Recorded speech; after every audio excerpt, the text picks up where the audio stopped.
fixed on Axel. This was the key moment, where the unsaid tension would either disappear or become something much bigger. "And it is in serious honor of such amazing spirit," the queen announced, her voice now ringing with a firm belief that allowed no argument, that I, your queen, guided by the wisdom of our ancestors but also by the clear truth of what my own eyes have seen, choose to break with the old and unchanging ways. Today, before you all, I name Axel the Brave, my right hand." The quiet that followed was not just no sound, it was a strong feeling, a thick, heavy blanket of disbelief, shock, and slowly growing understanding. It was the quiet of 1,000 minds trying to make sense of something new with the old rules of their society. Then, as the meaning of the queen's words began to sink in, a low, almost unseen shaking went through the gathered ants, like the first shivers before a rock slide. From the tightly packed lines of the warrior ants, one ant moved, his actions causing a soft ripple in the ants around him. General Varek. His very presence showed power and command. Bigger and more heavily armored than most, his shiny shell had marks from countless battles,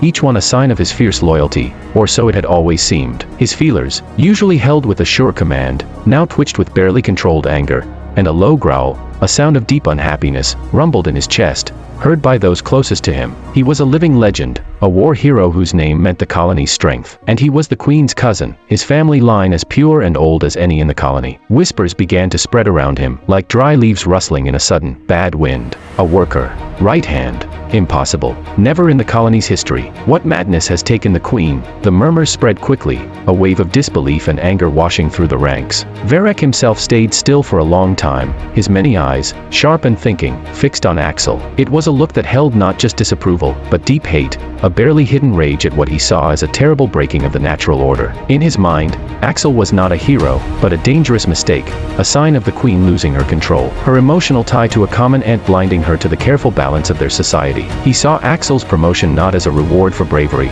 but as a dangerous example, a crack in the strict structure that had kept the colony stable for generations. He believed the queen, in her old age, had become weak, swayed by feelings, too trusting of peace and those who had risen outside the normal rules. The fire ant attack, in his eyes, was not a sudden bad event, but a direct result of this supposed weakness, a failure of the old leaders to keep the colony strong through endless fighting. Axel, standing in the middle of this swirling mix of disbelief and anger, felt the full weight of their combined gaze. The honor given to him felt less like a victory and more like a crushing burden. He was very aware of the unseen gap that separated him from the noble ants, the deep-seated prejudice that stayed hidden beneath their shiny outsides. He saw the subtle sneers that flashed across the faces of the high-ranking warriors, the barely hidden hate in the eyes of those he had fought beside just weeks before. He was an outsider in this old world of family lines and traditions, a common ant pushed into the heart of their royalty. He heard the unsaid question in their shared silence, a question that echoed his own nagging doubts: who am I to stand here?